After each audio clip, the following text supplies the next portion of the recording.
3 AM ay umalis na kami ng Pasay. Papunta nga pala kami sa project namin sa Subic Pre Fort. Ito na nga pala ang last na punta namin.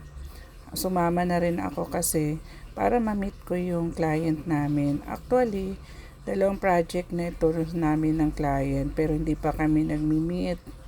So, sabi ko sasama na rin ako para i-check din yung mga ginawa nila. So, ayun na nga, inisa-isa kong check kung okay ba lahat. So far, okay naman. Kasi alam ko naman yung mga tao namin ay pulido rin talaga gumawa. Minsan, may sable pero maayos pa rin. Hindi talaga siya yung talagang magagalit ang client or ano. Minsan kasi may problema din sa materialis or sa building na ginagawa. Hindi maiwasan. Pero eto, mabilis lang namin natapos to. Siguro almost 15 days.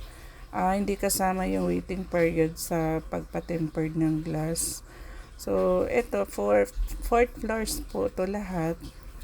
Kasama na yung division, may mga patch fitting doors. Euro gray pala ang glass namin na ginamit dito, jumbo size.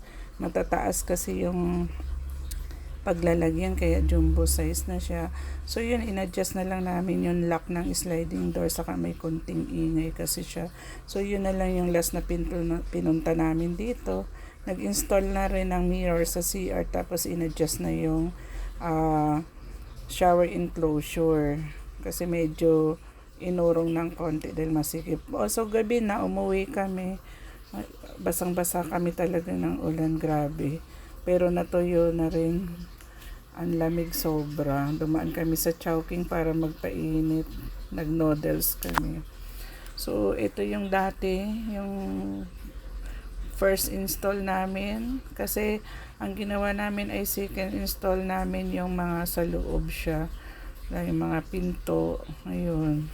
So, yun. Thankful ako kay client kasi hindi mahirap ka transaction. Mabait ka usap. So, okay naman. Kaya sana marami pang project kami na magawa para sa kanya in the future.